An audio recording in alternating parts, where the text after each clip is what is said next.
I play Wendy, who is the only girl in the family, the only daughter, and I have three brothers. And I am a native upstate New Yorker, but I'm currently living in Brentwood, California.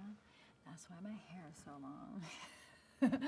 And I've come back into town because of our father's passing.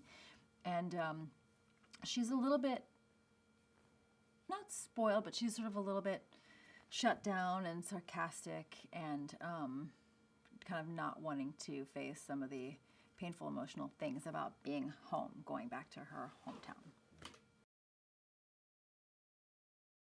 I thought that this Wendy and Hari's story was really sweet and unique.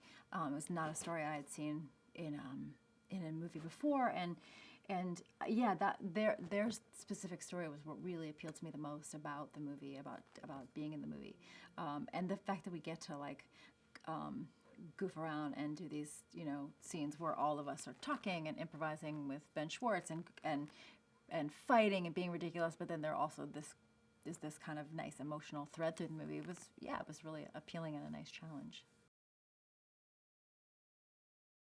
Paul is the oldest, Corey Stoll's character, and he is the one who stayed in his hometown. He's taken over the family business, which has been much more of a burden than any of the other siblings realize. And then there's Wendy, who is the next one down, who's the only girl in the family, and definitely kind of mothered or attempted to mother her younger brothers. Jud is Jason Bateman's character, and he is in the middle of his marriage just imploding. His wife has cheated on him with his boss, and she's left him, and he's hiding all of that from the family at the beginning of the movie. And Wendy, I think, is at the beginning of the movie is the only person that really knows what's going on with him. And so he comes into this already sad situation, just a mess, and just trying to hide it. All the siblings kind of try to keep a lid on all their emotions. Hillary, which is Jane Fonda's character, she is a very gorgeous, put together, very successful woman. She's an author. She has written, when we were children, she wrote a book about kind of child psychology and the dynamics of a family, using our own family as examples, and it continues to mortify her children well into adulthood. People can still buy her book, cradle and all, in different languages, and read about which of her children couldn't toilet train and which ones were overly sexually curious. And so we've had to live with this our whole lives. And also she's sort of a big personality. She's sort of the star of the family, and everyone's kind of had to make room for her in that way.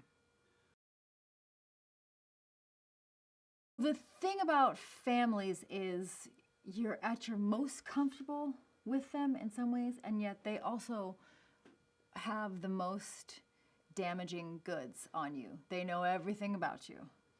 And even if you think you've moved away somewhere and changed, they know you're always who you were to them. And people can call each other out on their behaviors in ways that you probably don't with your coworkers or your, adult life friends. And so it's a very volatile environment. She is a confidant to him even when he doesn't want her as a confidant. She kind of pulls it out of him in a way that a bossy older sister can. We have some scenes, Jason and I, where we shoot on the roof of the house that we're shooting in. And the idea is that the history of our characters, that we had bedrooms kind of with windows that looked out onto this one little piece of roof that we presumably throughout our childhood or teenage years would crawl out and sit on this roof and drink or have conversations. And so we have a few other scenes like that. And so they clearly like each other and annoy each other in the way that only brothers and sisters can. The thing about Jason is he is so warm, and you see him on screen and he's just got this, this warm, soulful face, and you immediately empathize with him and you immediately care about him, and I think he's just the perfect actor to go on this journey with. He's at the center of the movie. We follow this story through his character and his own personal kind of coming undone and having to rebuild his life.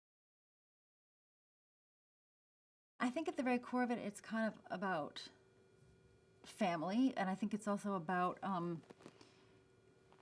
sort of just getting back on your feet when you are knocked down by unexpected events in life, and then just that you just have to kind of right yourself and get back on your feet.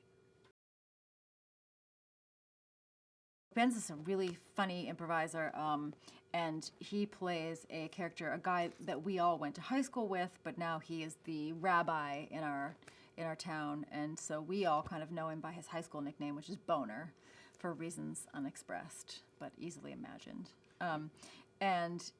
And he now, but now we're supposed to respect him and call him Rabbi Grodner, and just no one will give him the respect that he that he so longs for.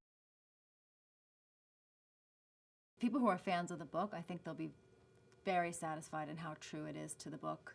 But I think if you have not read the book, you will still be fully engaged in the story.